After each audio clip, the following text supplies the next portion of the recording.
याद देखिए, ये नहर का नाम बता सकते हैं? इंदिरा गांधी नहर। दुनिया की सबसे लंबी सिंचाई नहर इंदिरा गांधी ने। दुनिया की सबसे लंबी नहर भी तो इंदिरा गांधी। 1974 में इंदिरा गांधी ने डिसाइड किया कि हमें क्या बनाना है, परमाणु बम बनाना है। कब डिसाइड किया इन्होंने? 1974 में।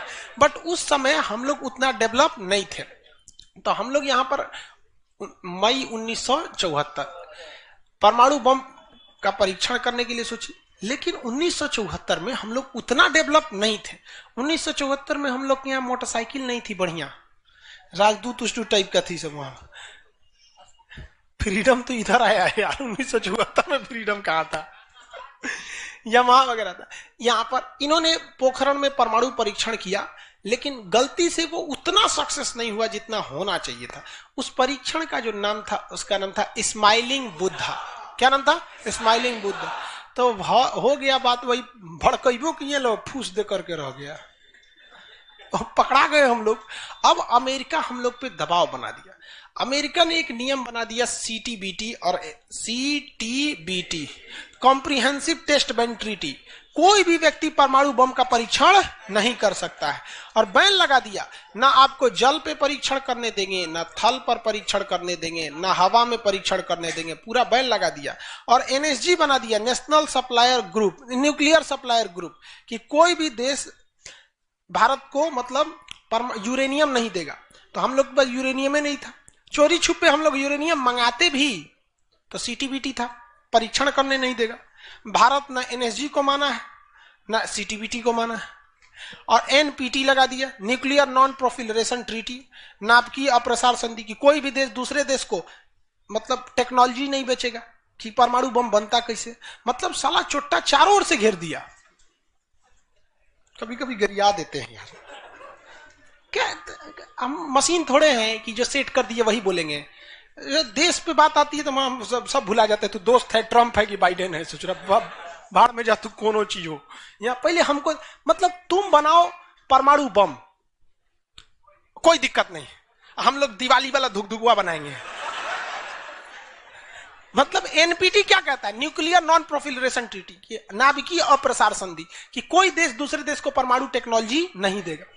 एनएसजी, कोई देश मतलब बिना परमिशन, एनएसजी के बिना मीटिंग के मतलब यूरेनियम सप्लाई नहीं करेगा। और यूरेनियम उसी को सप्लाई करेगा जिसने सीटीबीटी पर साइन किया कि हम परमाणु बम का परीक्षण नहीं करेंगे। जी भाई साहब, परीक्षण माने बम बना के क्या कर लेंगे? मान के चलिए हमारे पास टेक्नोलॉजी आ गया, ठीक है, और एनएसजी से हम सप्लाई करके यूरेनियम भी ले लिए। एनपीटी कहता है बम में परीक्षण नहीं करने देंगे। तो भाई बना के रखने से थोड़े होता है, एक बार पटके वो काम कर रहा है कि नहीं, पता चला बना के रख लिए, युद्ध में पटके तो धुआं दे के रह गया। तो एक बार परीक्षण मतलब चारों ओर से हम लोग को घेर दिया था। अब भारत वाले वैज्ञानिक भी तो मतलब है सब उसी हिसाब के ना।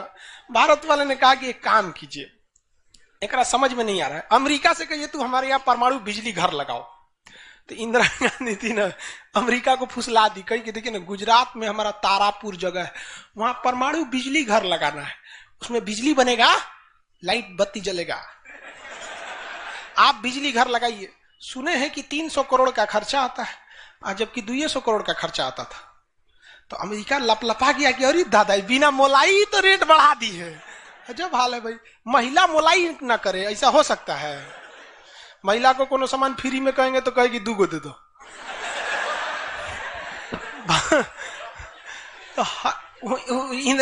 अमेरिका ने सहयोग कर दिया, हाँ हाँ हम पूरा परमाणु बिजली घर बना देंगे, बिजली बनेगा, आपके यहाँ भुक वाला लाइट जलेगा एकदम। तारापुर में 1972 में बिजली घर लगा दिया। अब बिजली घर चलेगा कैसे? इंदिरा गांधी कहा यहाँ यूरेनियम नहीं है, एक काम कीजिए, जो बिजली घर लगा है ना उखाड़ के ले जाइए, अपना ठेका कैंसिल। का अरे पगली कही के तो पैसा दे, तो पैसा कौन ची का, ये तू कौन सी तू बनी ले एनएसजी कि हम यूरेनियम नहीं देंगे? का अच्छा तुमको दे देंगे, कोई दिक्कत नहीं। अब वो यूरेनियम लिया था हमें बिजली घर में भड़काने के लिए। अरे भैया तू ले आओ ना, हम लोग ने डिसाइड करेंगे इसको भड़काना किधर है। इधर आया 1972 में तारापुर में, उधर तैयारी चल रही थी 1974 में। हम लोग ने उसमें से निकाल के इसमें भड़का दिया। बाद में पता चला गलती हो गया, अमेरिका होशियार निकला, जो यूरेनियम बिजली घर में लगता है वो 20% इनरीच रहता है, अब परमाणु बम में 80% इनरीच चाहिए होता है। हमसे गलती हो गया ससुरा, जातो गया भातो ना मिला, भड़काइयो दिए बदनामो हो गए लोग, और सब सतर्क हो गया, सब हरक गया, सब देहात में बोला जाता है ना, हरक गया सब। ले भाई हम लोग को पता नहीं था, हम लोग कच्चे मसाला पे भड़का दिए थे लोग।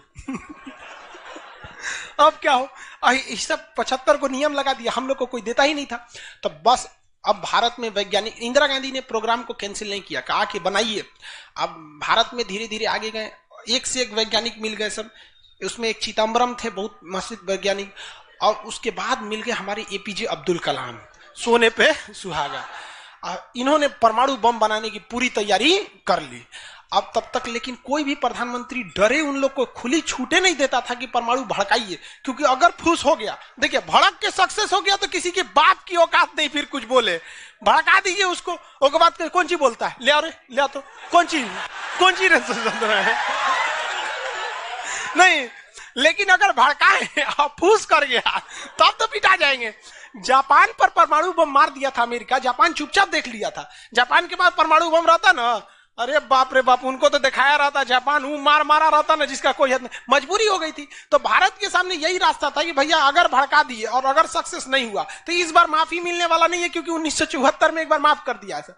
लेकिन अटल बिहारी वाजपेयी का जब नेतृत्व आया प्रधानमंत्री का, तो अटल बिहारी वाजपेयी ने कह दिया था भैया कुछ भी हो जाए, कुछ भी हो जाए, हमारा देश रहना चाहिए। आज के नेता रियलिटी बताते हैं। अटल, हम और आप उस पीढ़ी में से हैं जिन्होंने एक साथ दो महापुरुष को अपने देश में देखा, राष्ट्रपति के रूप में एपीजे अब्दुल कलाम और प्रधानमंत्री के रूप में अटल बिहारी वाजपेयी।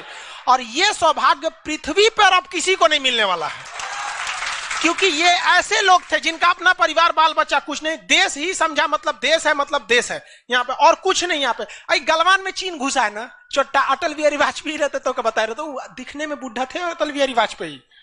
यहाँ पे बड़े बड़े जवान लोग का छक्का छुड़ा देते थे बॉर्डर पे।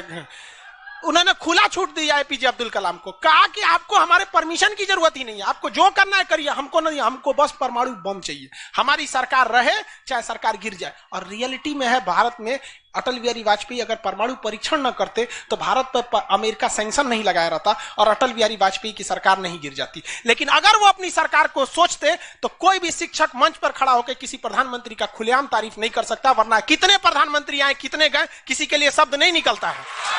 तो इतिहास हमेशा याद रखिएगा, आपको न्यौछावर करना पड़ेगा। यहाँ पर ऐसे चमचागिरी करने से किसी का नाम लेता आदमी, लेकिन विरोधी भी जिनका नाम लेते हैं ऐसे महापुरुष थे अटल बिहारी वाजपेयी, एपीजे अब्दुल कलाम। कोई है जो गिरियाएगा?